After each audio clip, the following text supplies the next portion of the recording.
dominicalmente. Eu vou começar pela introdução, e depois que eu farei a leitura do texto bíblico. Mas o nosso texto é o Salmo 137. Você pode abri-lo, e nós então vamos aqui começar a mensagem, e nós faremos a leitura oportunamente. Meus queridos irmãos, como reconhecer, como adoradores de Deus, no mundo em que vivemos, se somos realmente, cotidianamente, tomados pelos cuidados do mundo? Como reconhecer isso? Você já parou para analisar, para refletir nesse sentido? Até por isso eu volto ao último cântico que nós entoamos. Enquanto cidadãos do mundo em que nós somos, enquanto envolvidos pelas coisas terrenas, existenciais, pelo cotidiano, como nós tratamos, como nós veneramos de fato, reverenciamos de verdade as nossas relações com Deus, especialmente a nossa adoração a Deus. Como nós temos entendido esta questão como adoradores de Deus no mundo em que vivemos? Chamo a atenção para alguns fatos relacionados a isto, para então entendermos o contexto desta questão introdutória. Por exemplo, diante de algumas poucas dificuldades, temos sido tomados pela falta de fé, e por isso temos buscado segurança no mundo e nas coisas do mundo. Quantas vezes, nesse sentido, nós confiamos mais nos homens, mais nos poderes dos homens, do que em Deus? Eu sou da época, eu fui criado por pais crentes, pais piedosos, profundamente comprometidos com a palavra de Deus, que me ensinaram uma coisa muito importante. Todas as vezes que tínhamos que passar por uma consulta médica, fosse a netinha, que foram as últimas pessoas sob a influência dos meus pais, sempre uma oração, e minha mãe e meu pai diziam assim: abaixo de Deus estão os médicos, abaixo de Deus está o remédio, abaixo de Deus estão as coisas que nos envolvem. Deus realmente está acima de todas as coisas na nossa vida, e por isso vamos submeter-nos a Deus nesse momento, para que Deus dirija a sua vontade sobre nossas vidas. Muitas vezes nós somos tomados por falta de fé e buscamos soluções nas coisas do mundo. Segunda questão que eu coloco: quantas vezes nós ficamos desorientados, desanimados e até mesmo deprimidos por conta das preocupações com as coisas materiais? Quantas vezes? Nós, como brasileiros, já devíamos estar acostumados. Dificilmente, ao término de um mês, sobra salário. Nós, como brasileiros, sempre sobra o mês e falta dinheiro. Nós devíamos já termos entendido isto. Quantas vezes, meus queridos, nós somos assolados pela inconstância da nossa governança, decisões que são tomadas. Quantas vezes nós somos chamados no RH para recebermos a infeliz informação: você, a partir desse momento, está entrando em aviso prévio. E aí entramos em desorientação, ficamos deprimidos, ficamos desanimados. Quantas vezes? Recentemente, aconselhando um casal de amigos queridos, muito queridos, e eles disseram assim: pastor, nossa vida mudou muito com a mudança do status do emprego do meu marido, e nós temos sofrido tanto que nós nem temos tido forças para irmos à igreja. Eu falei: pois é, É exatamente o contrário. Agora que você precisa correr para a igreja. A terceira consideração que eu quero fazer nessa introdução, irmãos, em vários momentos da vida, somos achados caminhando pelo caminho da incredulidade e da desesperança por nada. Simplesmente, somos invadidos por um vazio, por um desinteresse das coisas de Deus. Quantas vezes?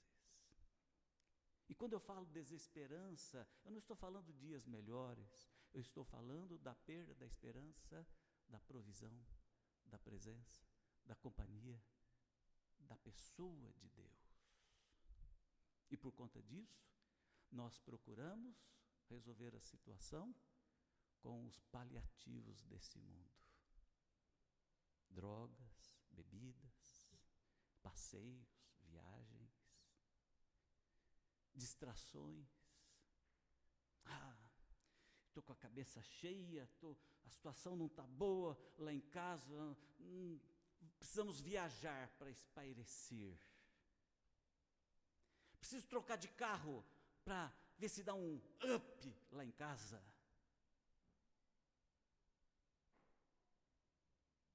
E por última consideração nessa introdução da mensagem, quantas vezes nós somos tomados por uma indiferença e uma apatia com as coisas de Deus, com o culto, com a oração, com a Bíblia, com a vinda ao templo, com a consagração, porque simplesmente achamos que as nossas ideias particulares são maiores do que a adoração e do que louvor a Deus. Quantas vezes? Assim, eu pergunto, será que somos verdadeiros adoradores de Deus, a ponto de realmente entoarmos os verdadeiros e santos louvores ao Senhor? Será que somos adoradores mesmo?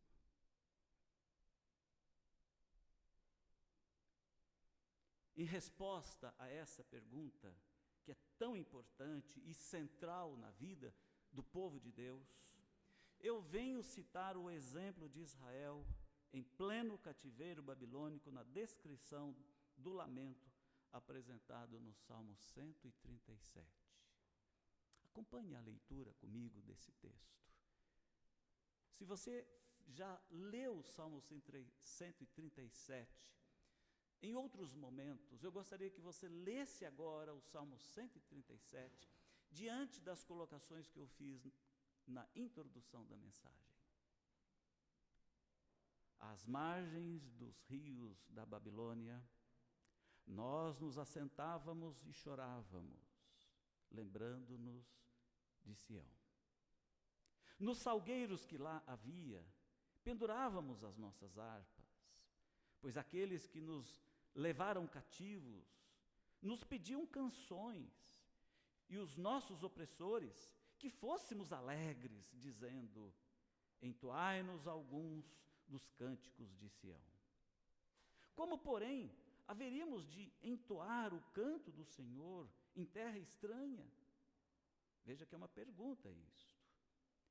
Se eu de ti me esquecer, ó Jerusalém, que se resseque a minha mão direita, apegue-se-me a língua ao paladar, se me não lembrar de ti, se não preferir eu, Jerusalém, a minha maior alegria.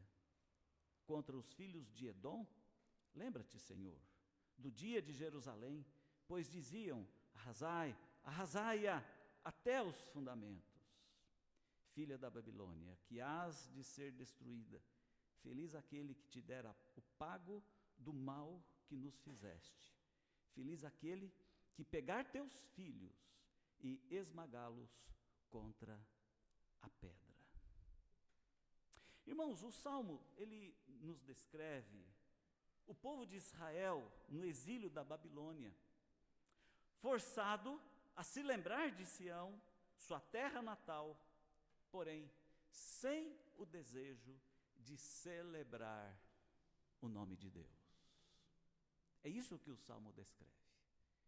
Eles não tinham vontade de cultuar, eles não tinham vontade de cantar louvores, eles não tinham vontade de adorar.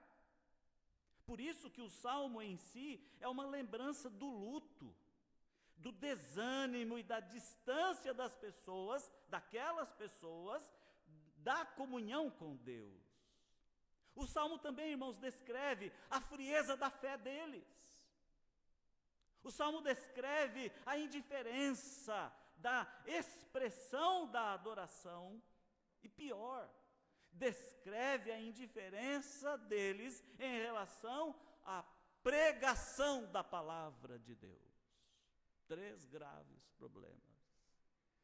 Frente à frieza, à indiferença, frente à falta de consciência de quem eles eram.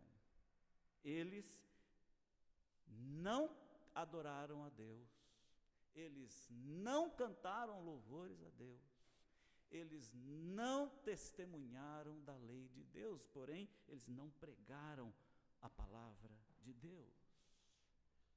3 questões aqui descrevem o sentimento e a compreensão de Israel nessa situação. A primeira delas, a dificuldade de louvar a Deus em meio ao sofrimento. Veja os versículos 1 ao versículo 4. Às margens do rio da Babilônia, nós nos assentávamos e chorávamos, lembrando-nos de Sião. Nos salgueiros que lá havia, pendurávamos as nossas harpas, pois aqueles que nos levaram cativos nos pediam. As pedras estavam clamando, em outras palavras, para cantar as canções. E os nossos opressores, que fôssemos alegres, dizendo: entoai-nos alguns dos cânticos de Sião. Como, porém, haveríamos de entoar o canto do Senhor em terra estranha? Repare que essa questão na leitura do Salmo é crucial. Eles tinham dificuldade, eles tiveram dificuldades para fazer isso, para adorar, para cultuar e para louvar. Assim, num raciocínio simples, será que não deveria ter sido o contrário? Será que não era nesse momento para eles estarem cheios do Espírito Santo? E ali fazer um culto, ali entoar os louvores, mostrar para aquele povo quem era o Deus deles? Será que nesse momento não era hora de eles se curvarem, adorarem a Deus resignados e clamarem pelo perdão, pela misericórdia, porque eles estavam sofrendo no cativeiro por conta do pecado? Será que nesse momento não era hora de eles apresentarem o Evangelho Santo de Deus para os babilônios? Eu vejo no passado alguns homens que fizeram isto. Daniel, José. Eles foram levados cativos, tomados como escravos. E o que eles fizeram lá? Oravam a Deus, entoavam os louvores a Deus, testemunharam de Deus. Então não era hora de Israel fazer isso? A segunda questão que aqui nós precisamos, ao ler esse salmo, questionarmos com sinceridade. A incredulidade que encheu o coração do povo de ressentimento, amargura e desejo de vingança, não tinha dominado o coração deles? Se você pegar o versículo 5 até o final, mas vejam bem os 2 últimos versículos. Olhem, volte os olhos para os versículos 8 e 9. Olha como é que eles estavam se sentindo. Filha da Babilônia, que hás de ser destruída, feliz aquele que te der o pago, do mal que nos fizeste. Feliz aquele que pegar teus filhos e esmagá-los contra as pedras. Você sabe o que significa isso? Pegar um bebezinho e fazer assim, ó, estourando os miolos deles numa pedra. Você faz ideia disso? Você consegue imaginar sua netinha, sua filhinha? Eu não consigo ver a Lúcia sendo submetida a isso. É muito crueldade, não é? O coração de Israel, estava tomado por essa sede de vingança. A terceira questão, que esse texto, ao lermos ele, do versículo 5 ao versículo 7, eles estavam tomados tão somente dos seus interesses pessoais.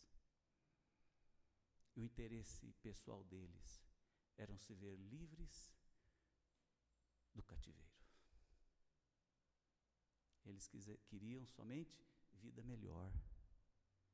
E não se deram conta de que aquele cativeiro, segundo a profecia divina, era por conta de um castigo que Deus trouxera a eles por conta da difamação do seu nome, adoração de ídolos e afastamento, infidelidade para com Deus. E agora, mesmo no sofrimento, faltava-lhes juízo crítico sobre si mesmos. Quem somos e por que estamos aqui? O cântico que iniciamos hoje, né? Jesus, em tua presença, reunimos-nos aqui só para te adorar. Será que é mesmo? Será que é mesmo só para te adorar? Meus irmãos, o tema da minha mensagem desta noite é o seguinte: o verdadeiro louvor, quando há compreensão do senso da adoração, exalta, canta, enaltece a excelência da perfeição divina. Ou seja, realmente estamos aqui só para adorar. Só para adorar. E o que custa para você estar aqui hoje só para adorar? Você só veio ao culto depois que você soube que o Corinthians ganhou?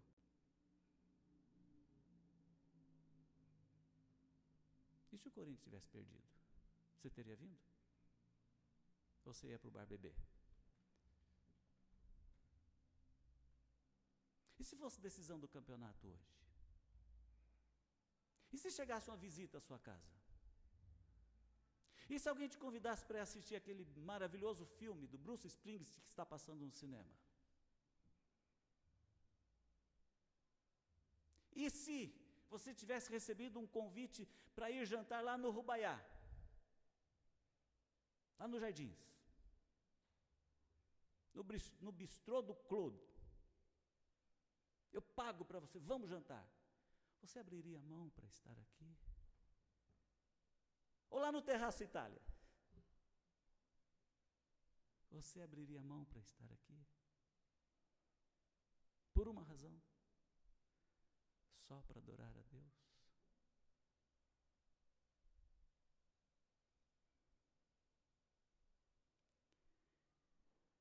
Meus irmãos, quando nós queremos louvar a Deus e adorá-lo na sua perfeição divina, nós nos humilhamos e reconhecemos o poder de Deus.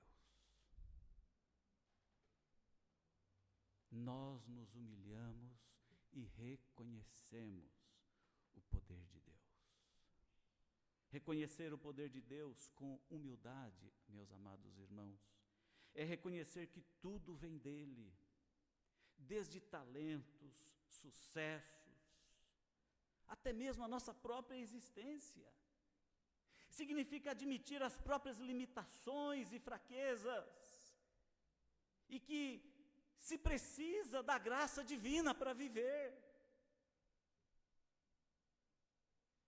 principalmente quando as coisas estão ruins, principalmente quando o mundo chama, quando o mundo convida.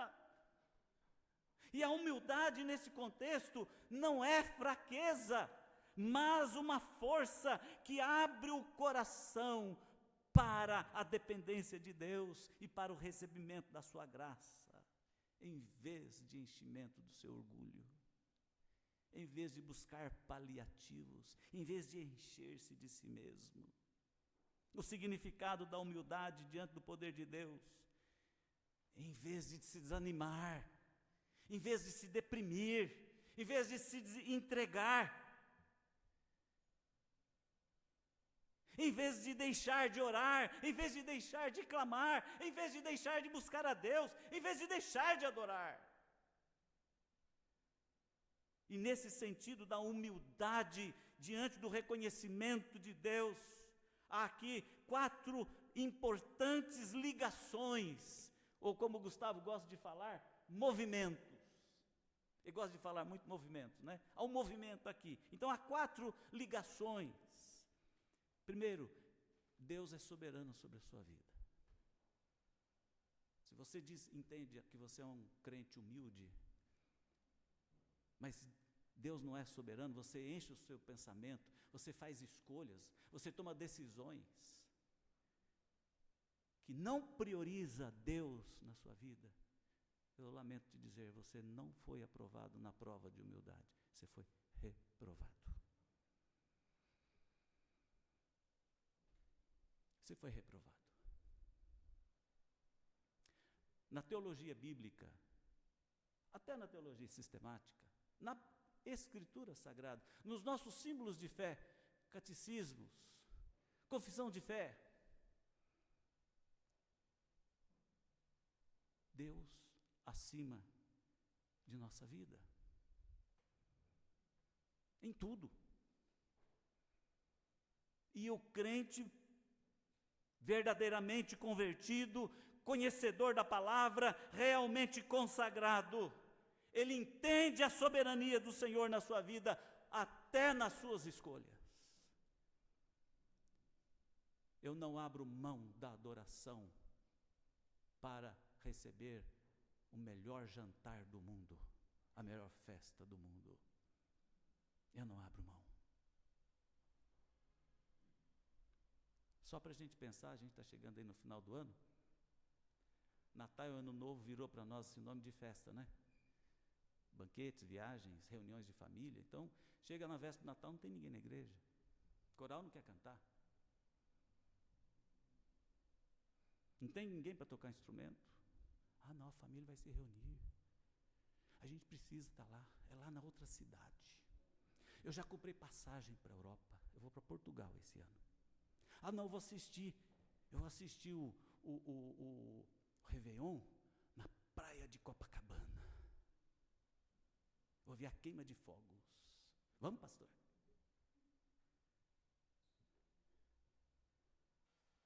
Que diabo de soberania é essa na sua vida, meu irmão?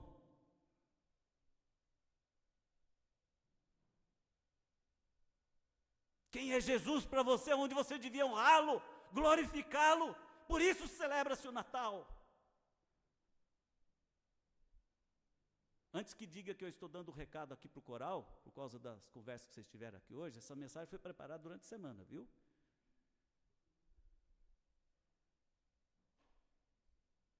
E essa foi uma das minhas lutas para pregar hoje, às quais eu me referi. Reconhecimento da soberania de Deus. A Ele toda a honra, toda a glória. Ele é o primeiro na minha vida. Eu honro o meu Senhor. Eu adoro o meu Senhor. Eu louvo ao meu Senhor. Depois eu vou me reunir com a família, depois eu vou fazer o banquete, depois eu vou viajar, depois eu saio de férias. O outro movimento, a outra relação, aceitação da dependência de Deus. Meus irmãos, a humildade que nos move a adorar, a louvar ao Senhor, nos leva à compreensão de que o ser humano não é autossuficiente e que precisa da ajuda e do amor de Deus. E isso, às vezes nós só damos importância para isso quando a gente tem que fazer a quimioterapia, quando tem que fazer a radioterapia, quando tem que fazer a cirurgia que vai mutilar o corpo. A gente só dá atenção para essa aceitação da dependência de Deus quando a gente está à beira da morte. Não, pelo amor de Deus, não. A dependência de Deus, ela se revela mais séria e mais contundentemente quando nós estamos vivendo o melhor momento da nossa vida. Para cantar louvores, por isso, lá a palavra de Deus diz, você está contente? Cante louvores. Você está feliz? Cante louvores. Maria, minha alma engrandece ao Senhor, e o meu espírito enaltece o Senhor, o meu Criador. Não, sou dependente de Deus, pastor. Faz uma oração poderosa, uma oração forte, pastor, porque está difícil, e agora eu descobri que eu estou dependente de Deus. Crente fajuto, crente medíocre. Quando era para você glorificar o Senhor, você não o fez. Agora, na hora da dor, você precisa fazer, porque não há o que fazer, a não ser isto. O outro movimento, a outra relação, a humildade diante do poder de Deus, em vez do abandono, do afastamento, do desânimo, da abertura para a graça de Deus encher nossos corações. Graça, maravilhosa graça. Ao se fazer pequeno e humilde, a pessoa se torna mais receptiva ao amor, à misericórdia e à ação de Deus na vida. Ao se fazer pequeno. Ao se fazer pequeno. Eu tive o privilégio de conhecer um dos homens que eu reputei e ainda reputo como um dos homens mais dependente de Deus, mais dependente da graça divina. Eu não vou falar o nome dele. Está muito idoso ele. Um homem de uma riqueza material tremenda. Homem muito rico. Só sabia que ele era rico quem era muito próximo. Um homem que pregava, e quando pregava, fazia a gente chorar pela comunhão, pela vida com Deus que aquele homem tem até hoje. Homem de oração, homem de fé, conselheiro como eu nunca vi na vida. Um homem com uma humildade que ministrava a graça de Deus a nós, pastores. Eu me sentia pequeno perto dele, e me sinto ainda. Humildade faz a pessoa se sentir aberta para a graça divina.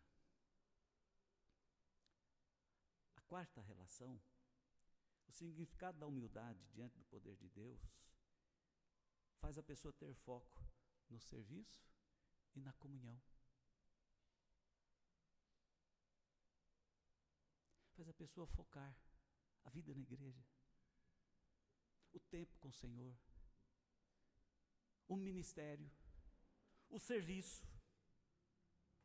Humildade cristã é exemplificada por Jesus, quando envolve tratar o outro como igual e colocar o bem-estar do próximo em primeiro lugar, em vez de se apegar aos cargos ou a si mesmo, porque está focado na comunhão e no serviço. Meus irmãos, Deus me deu já o privilégio de viver 61 anos, pastorear já por 40 anos. Comecei bem jovem, como evangelista. Em 85 eu entrei no seminário, está fazendo 40 anos já. Eu já vi de tudo. uma das coisas que mais afeta a vida da igreja é quando o irmão e a irmã não focam no serviço e na comunhão. Parece que todo mundo corre atrás do ouro. E quando descobre o ouro, resolve voar. Finais de semana, não é para servir mais a Deus. Aliás, lá na viagem, no hotel, sei lá onde, na casa, fulano de tal, tem que ter churrasqueira, uma bela adega, uma bela cervejaria, porque nós vamos agora, todo final de semana, vamos aproveitar. Ô irmão, tem sentido sua falta na igreja? Ah, pastor, que eu estou aproveitando minha aposentadoria. Estou aproveitando que agora, pastor, nós ganhei um dinheirão. Agora estou aproveitando a vida. Já trabalhei muito. Já servi demais.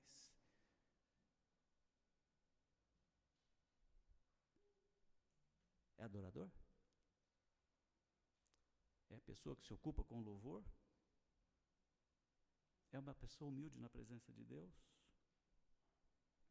E o último movimento, a última ligação, a humildade, meus queridos, diante do poder de Deus, liberta o crente da arrogância e do orgulho. É o contrário a humildade é o contrário da arrogância e do orgulho. Porque a humildade cristã, ela se contrapõe ao orgulho e a vaidades pessoais.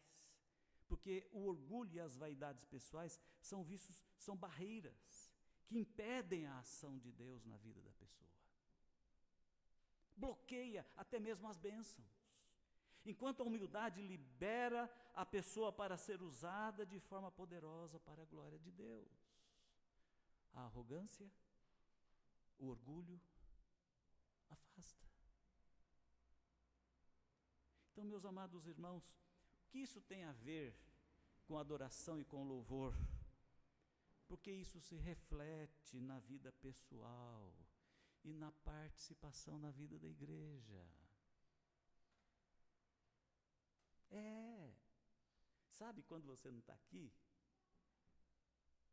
A igreja está sem você. Sabe quando você não entrega o seu dízimo? Ele está fazendo falta aqui. Sabe quando você não canta aqui? Sabe quando você não toca o instrumento aqui? Sabe quando você não está na equipe de louvor aqui? Quando você não está no coral aqui? Está sem você. E você sabe o que significa estar sem você? É uma igreja enfraquecida, porque você não tem a humildade de servo. É simplesmente isto. É o que Israel estava vivendo. Como nós vamos cantar os louvores do Senhor em terra estranha? Como vamos fazer o culto aqui? Não, vamos matar essas crianças aqui, melhor. Você entendeu o que o Salmo está querendo dizer? Você se deu conta disso? O problema da falta da humildade frente ao poder de Deus é que o tempo passa. E junto com o tempo, a poupança que não é Bamerindos, que nem existe mais, a poupança do pecado dá juros e correções monetárias. E tudo isso aqui, que eu citei, só aumenta. E a fé, a comunhão, a vida com Deus, o serviço, o louvor, a adoração, perecem. A vida cristã também. O desânimo e a depressão espiritual tomam conta.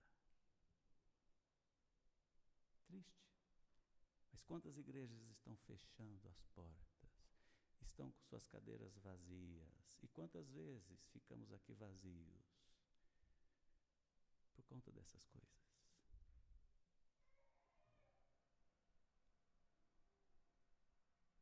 Hoje o sermão vai demorar, já te aviso. Só acabei o primeiro argumento. Mas debaixo da misericórdia de Deus nós vamos chegar até o final e o Espírito Santo de Deus vai nos guiar. Amém? Meus irmãos, segundo ponto da mensagem. Com a alma e o testemunho pessoal se declara a santidade de Deus. Se com a humildade reconhece-se o poder de Deus, com a alma e o testemunho pessoal declara-se a santidade de Deus. Isso significa que a santidade de Deus, ela é proclamada e evidenciada não apenas por palavras, mas por uma vida inteira de devoção e um testemunho pessoal genuíno e vívido com o poder da oração. Com a presença da palavra, com atos de consagração, que não se envergonha do Evangelho, que não se envergonha da graça, que não se envergonha de Jesus Cristo, que não se envergonha de Deus, que não se envergonha do Espírito Santo de Deus no mundo em que vivemos. E isso envolve vários aspectos interligados um ao outro. De todo o coração e alma é preciso buscar a santidade. A santidade começa internamente no coração e na alma, com uma dedicação total e sincera a Deus, e não apenas com ações externas ou rituais. É um compromisso profundo e uma abertura à graça do Espírito Santo de Deus. Repito, a santidade começa internamente no coração e na alma, com uma dedicação total e sincera a Deus. De todo o coração, com toda a alma. Eu fico observando, eu quero dizer que eu me cuido nisso, tá? Graças a Deus. Quantas pessoas já perderam o primeiro amor?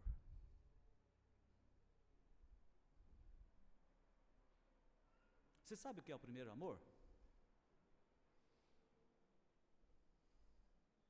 Gratidão, alegria, o testemunho da conversão a Jesus. Comumente chamado da aceitação de Jesus como Salvador. Meus irmãos, como tem gente que quando se converte, quer virar pastor, quer virar missionário, quer ter cargo na igreja, quer trabalhar para o Senhor. Aí passa o tempo, não passa, não faz, não vai. Desiste, porque o coração e a alma estão como aquelas sementes que caíram em terrenos pedregosos. Não vingam. Falta o quê? A sinceridade do coração. Vai ter com o Senhor. Uma vez eu perdi uma família inteira da igreja. Foram para uma outra igreja. E eu fui procurado. E a pessoa disse assim: pastor, agora eu realmente me converti. Rapaz, e os anos que você foi lá na igreja, que você foi membro lá? Ah, eu estava enganado. Rapaz, você foi mentiroso demais. Anos e anos ali, cantando no coral, ordenado presbítero, presidente, diretor. Agora que você se converteu, eu lamento muito. Que triste isto. Que triste. Irmãos, é preciso ter humildade de verdade, como a gente já falou, mas é preciso ter coração e alma sinceros na presença de Deus. E nós fazemos isto dando o nosso testemunho pessoal, declarando a santidade de Deus, nos comprometendo com a sua palavra E nós podemos fazer isso nos comprometendo com a pregação da palavra de Deus para quem não a conhece. Sabe, a essência da adoração é isso. A essência do louvor é isso. A essência do culto é isso. Há um belo cântico aí que diz a essência da adoração, não é isso?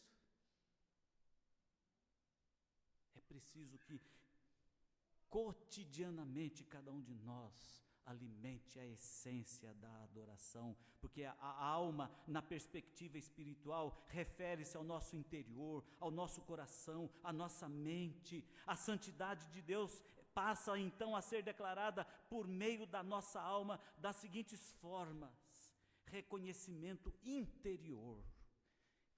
Eu tenho temor de Deus na minha alma, na minha vida. Eu temo ao Senhor.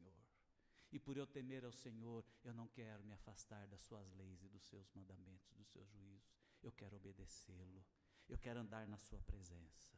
Eu quero buscá-lo. A santidade de Deus o distingue de tudo e de todos por sua pureza absoluta e primeiramente reconhecida em adoração interior.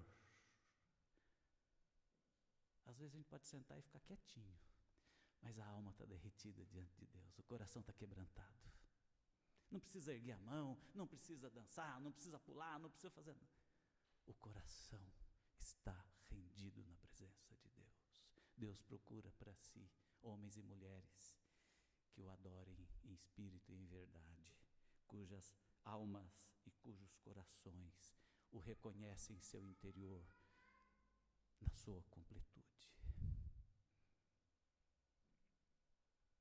Dessa forma, a alma, ela se abre à ação do Espírito Santo, que inicia o processo de santificação, transformando o desejo e a motivação interiores nas tomadas de decisões, nas ações executadas, nas escolhas realizadas. Dependemos da graça de Deus. Antigamente cantava-se um cântico que me tocava profundamente. Foi graça, maravilhosa graça, foi graça do Senhor, graça de Deus, foi graça, grande graça. E ela cria no indivíduo a pureza de coração. A busca por uma vida santa começa no coração, desejando agradar a Deus com todos os pensamentos e as intenções. Às vezes a gente perde a linha, fala palavrão, a gente rouba as coisas, a gente pega as coisas que não nos pertencem. Às vezes a gente faz coisas que não é do crente fazer isto, porque está faltando o quê? Uma alma e um coração sinceros na presença de Deus. Falta. Como eu posso entoar os louvores? Como eu posso adorar se o meu coração e a minha alma não estão sinceros na presença de Deus? Como? Como fazer parte de um coral? Como fazer parte de uma equipe de louvor? Como ser oficial da igreja? Como ser pastor? Como? Tem jeito? Há um filme que eu gostaria de indicá-lo para você assistir. O Preço do Perdão. Está lá na Prime. É um pastor cujo membro da comunidade mata a sua esposa. E aí o filme vai mostrar o desfecho dessa história. O Preço do Perdão. Assista. E quero pedir para você, quando houver um diálogo dele com o assassino da sua esposa, e tem uma coisa muito linda aí, ele batiza o assassino da esposa dele. Essa história é numa igreja batista nos Estados Unidos. E aí, no diálogo com o assassino da sua esposa, há uma profunda reflexão sobre o ser pastor, porque o assassino, ele não consegue entender o processo da redenção. Ele não consegue entender. E então ele questiona o pastor, por que o senhor está fazendo isso comigo? E o pastor diz, porque Deus perdoa, Jesus perdoa, e ele diz para mim que eu preciso perdoar, e se eu não perdoar, eu estou desobedecendo a sua palavra. Mas eu matei sua esposa assim. Ou eu creio na palavra, ou eu desobedeço a palavra. E aí, como todo filme tem suas firulas, mas vale a pena assistir. O preço do perdão.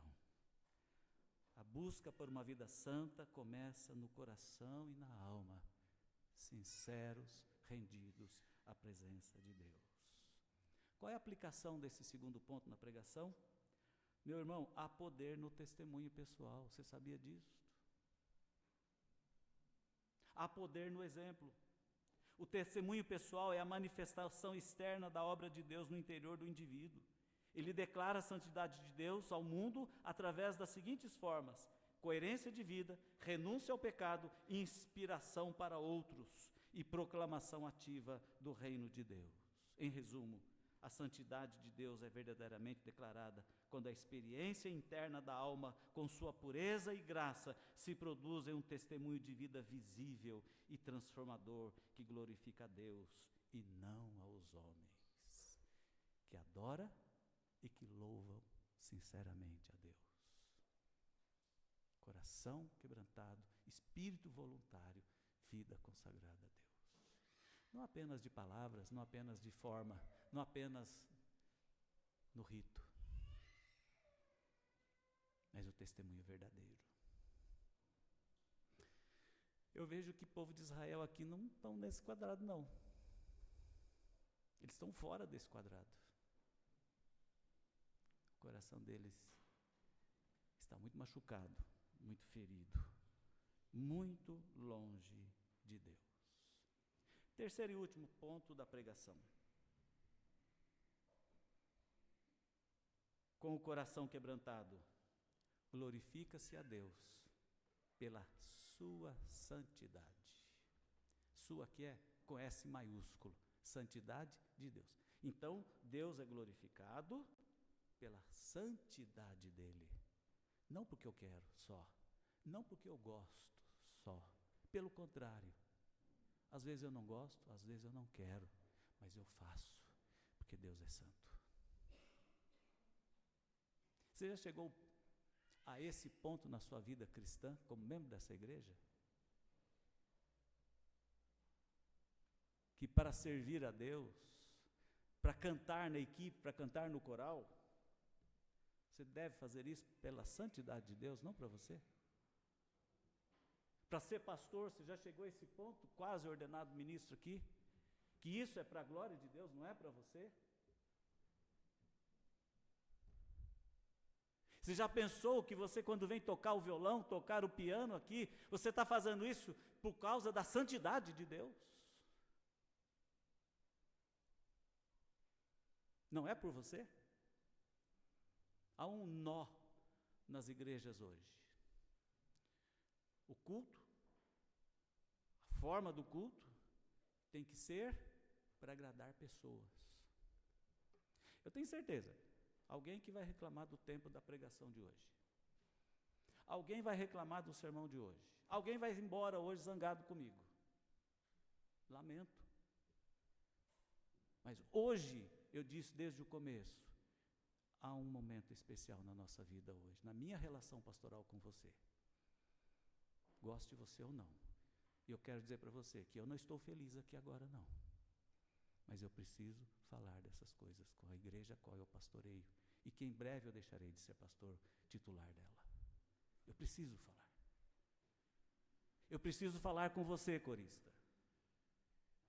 Eu preciso falar com vocês da equipe Expressão. Eu preciso falar com vocês que vão assumir a liderança da igreja para o ano que vem e que está terminando esse ano. É por você ou é por Deus? Se for por você, lamento, você precisa corrigir o rumo da sua vida aqui na igreja, antes que seja tarde demais. E talvez você seja um candidato, até a se sentir animado com o próximo pastoreio por um tempo. Mas depois de um tempo você vai se encher dele também. E você vai desistir, e você vai ficar zangado, ou você vai embora, ou você vai procurar outra igreja para ter novos ares. Porque aqui o negócio está sério demais. Então, querido irmão, com o coração quebrantado, glorifica-se a Deus pela sua santidade. Com o coração quebrantado, canta-se louvores a Deus pela santidade de Deus. Com o coração quebrantado, assume-se cargo na igreja pela santidade de Deus. E entende-se que isso é bênção, é privilégio. É bênção, é privilégio.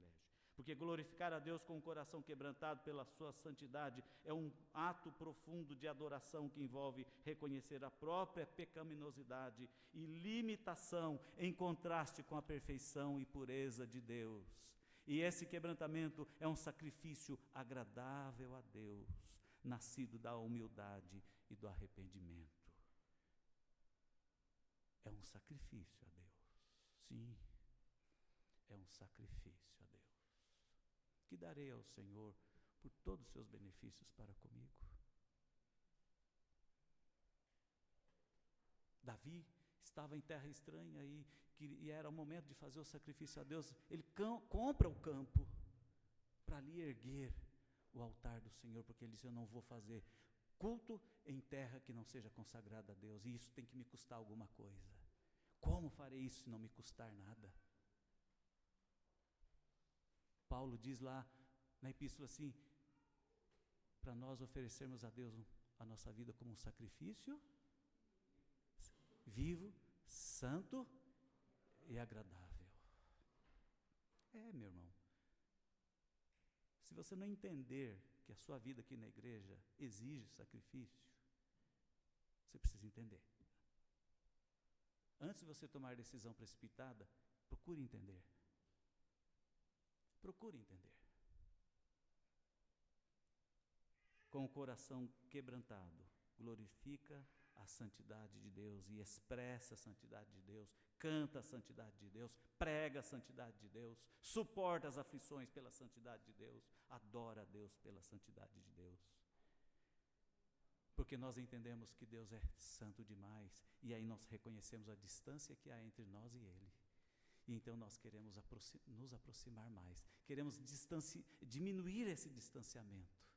E nós só poderemos fazer isto adorando a Deus, louvando a Deus, fazendo nossos sacrifícios a Deus, como nosso culto santo e agradável ao Senhor. Sacrifício. Nós nos arrependemos genuinamente do nosso pecado. E isso é doloroso. Isso é custoso. O quebrantamento leva ao arrependimento sincero, que é a disposição de abandonar a vontade própria e render-se totalmente à vontade de Deus. E isso glorifica a Deus porque demonstra que a sua santidade e seus mandamentos são mais importantes do que os desejos egoístas. Por isso que a Bíblia ensina que nós devemos oferecer as primícias para o Senhor, não o resto. Não o bezerro aleijado, mas as primícias, o melhor da nossa vida. Também a dependência total. Um coração quebrantado renuncia à autoconfiança e à independência, reconhecendo a total carência de Deus. Ao depender exclusivamente dele, a pessoa glorifica o poder e a suficiência de Deus. E então, a frase Deus proverá fará sentido. Fará sentido. Oração sincera. A oração que provém de um coração quebrantado é considerada a essência que chega ao céu, pois é permeada de sinceridade e fé. Obediência e sensibilidade, um coração quebrantado é sensível à voz de Deus, está pronto a obedecê-lo. Está pronto nas mãos de Deus. E o que isso tem a ver com a nossa igreja? Porque Israel não tinha nada disso. Eles estavam amargurados e frios na fé, distantes do Senhor. A própria Bíblia nos esclarece. E eu quero aqui ler 2 versículos para esse esclarecimento vir à nossa mente. Salmo 51, versículo 17. Os sacrifícios que agradam a Deus são um espírito quebrantado, um coração quebrantado e contrito. E Deus não desprezará você nunca. Nunca. Segundo versículo, Salmo 34, versículo 18. O Senhor está perto dos que têm o coração quebrantado e salva-os de espírito abatido. Mas Deus resiste aos soberbos. Deus resiste aos soberbos. Em essência, meus queridos, um coração quebrantado glorifica a Deus ao alinhar a vida e a vontade humanas com a santidade e a vontade do Senhor, em um ato profundo de humildade e adoração verdadeira. Sinceridade. Simplicidade. No domingo passado teve a eleição da SAF, e eu fiz um comentário aqui, o presbítero Randall não pôde estar presente, e eu tive o privilégio de estar, ele é o conselheiro da SAF. E na conversa eu disse para a SAF uma coisa, eu quero repetir aqui hoje. Irmãos, nós, em vez de nos envolvermos muitas vezes no ativismo ocupacional na igreja, nós devemos buscar fazer o que é essencial ao Senhor. E é o essencial para a nossa vida. Sabe o que é essencial? Adorar a Deus em espírito e em verdade. Pregar o Evangelho. Testemunhar de Jesus. É isso que é essencial. Você tem feito isso? Eu termino a mensagem, e aí a conclusão mesmo. Na nossa consagração, na nossa piedade e no nosso compromisso, precisamos, meus irmãos, firmar nossa crença na fidelidade e na veracidade de Deus. Sabe por quê? Porque Ele não falha. Em Lucas, capítulo 1, versículo 46 ao versículo 56, nós temos Maria adorando a Deus e cantando um louvor verdadeiro. Por isso é chamado Magnificat. Ali vemos que a humildade de Maria produz um coração que transbordou louvores ao Senhor. Essa realidade é o fruto natural de convívio de alguém como Maria com Deus. Ela nos mostra que adorar a Deus não se restringe a cânticos espirituais, a emoções, a sentimentos expressados, a ativismos. Na verdade, a humildade e a obediência determinam o verdadeiro culto, que depois se expressa em cânticos. A humildade e a obediência se manifesta na expressão de cânticos. Irmãos, o que será que tem acontecido de verdade com cada um de nós nesses últimos tempos? Quando a cada domingo nos reunimos aqui na igreja, quando eu digo irmãos, eu estou falando congregação. Quando eu digo irmãos, estou dizendo coristas. Quando eu digo irmãos, estou dizendo equipe, instrumentistas. Eu estou dizendo oficiais, diáconos, oficiais presbíteros. Eu estou dizendo professores da escola dominical. Eu estou dizendo profissionais que trabalham no colégio. Eu estou falando para os pastores. O que tem acontecido, irmãos? O que está acontecendo? Será que nós não estamos muito dentro da realidade do Salmo 137 e precisando sair dele e ir para o Salmo 100? Quem sabe antes de irmos para o Salmo 100, será que nós estamos precisando passar pelo Salmo 32 primeiro? Você sabe o que diz esses salmos, né? Salmo 32 é contrição e arrependimento e confissão, mudança. Salmo 100 é louvor, é adoração, é culto. Será que não estamos precisando de alguma mudança na nossa vida? Será que não estamos fazendo bobagem com a nossa fé, com o presente que recebemos de Deus, com a nossa salvação? Será que não estamos desprezando a graça? Será que nós não estamos muito cheios de nós e vazios de Deus? Será que nós não estamos procurando muito mais nossos prazeres do que exaltar a santidade, o nome de Deus? Será que nós não estamos querendo ficarmos muito alegres,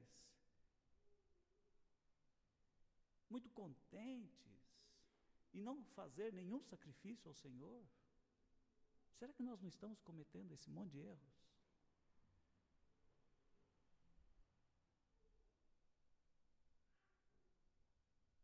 Baixe sua cabeça, irmão. Se o Espírito Santo de Deus tem algo a fazer na sua vida, eu oro ao Senhor que Ele faça isso agora. E eu me coloco do seu lado. Eu não estou aqui gritando a plenos pulmões contra você, não. Estou falando de mim também.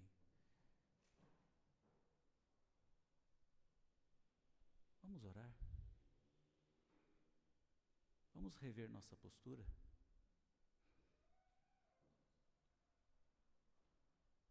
Vamos reconsiderar o que temos feito, o que temos falado, a forma como temos pensado a nossa vida na igreja. Vamos colocar Deus acima de tudo e de todas as coisas. Tem muita gente que é bolsonarista porque ele falou essa frase, Deus acima de tudo, mas nem faz ideia o que é isso. Ele não põe Deus acima de tudo, ele põe os interesses dele acima de tudo. Então o pensamento dele é político, é outra coisa. Você, Deus acima de tudo?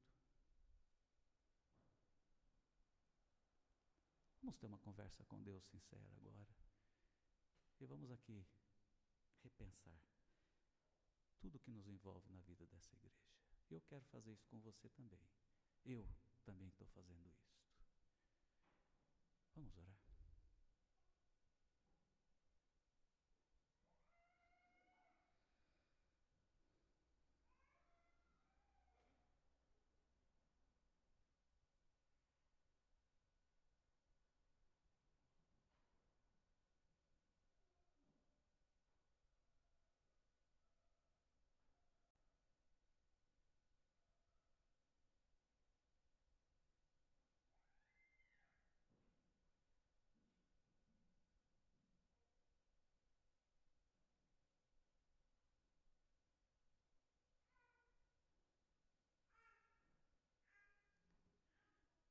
Santo e poderoso Deus,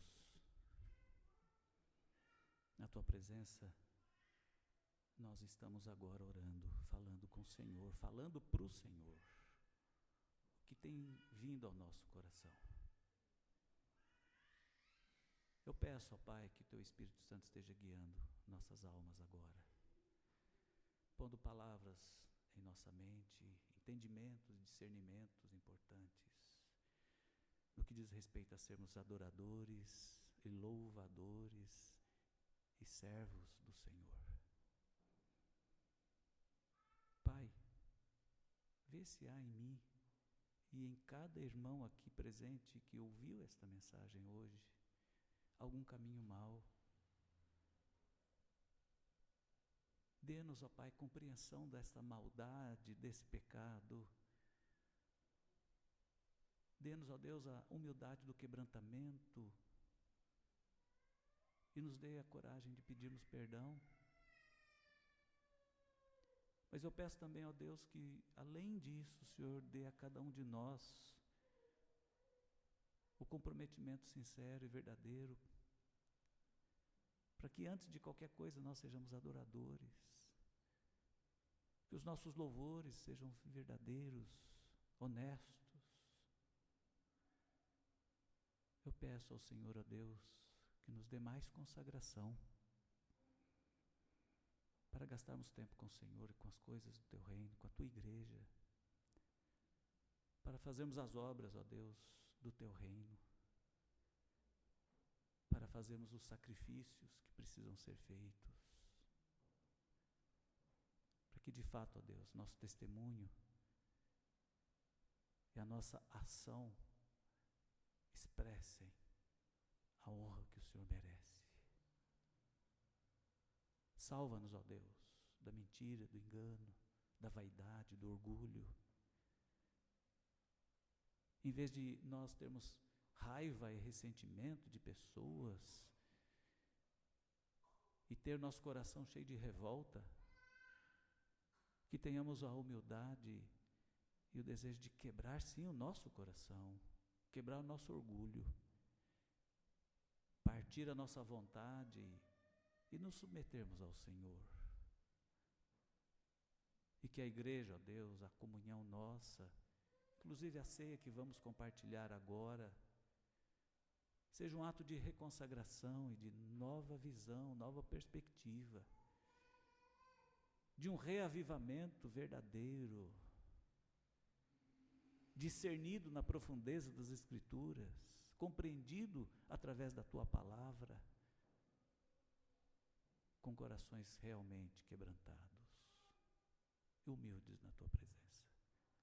Visite o Teu povo, ó Deus, eu te peço. Visite meu coração, minha casa. Visite o coração do irmão, da irmã, a casa de cada irmão.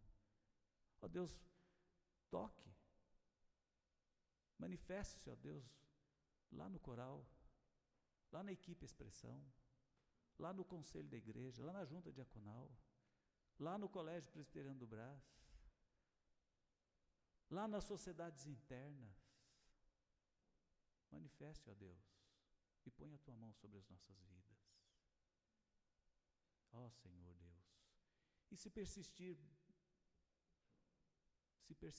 no orgulho e na arrogância, eu peço ao Senhor que pese a mão sobre nossa vida, até entendermos,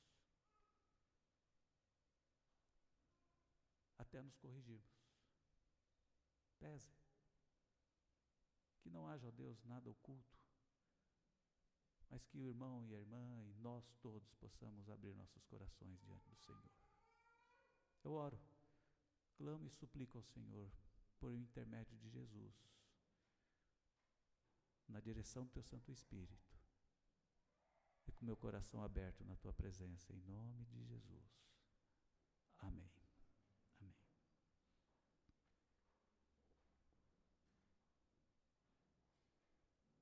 O coral pode cantar o hino à oração.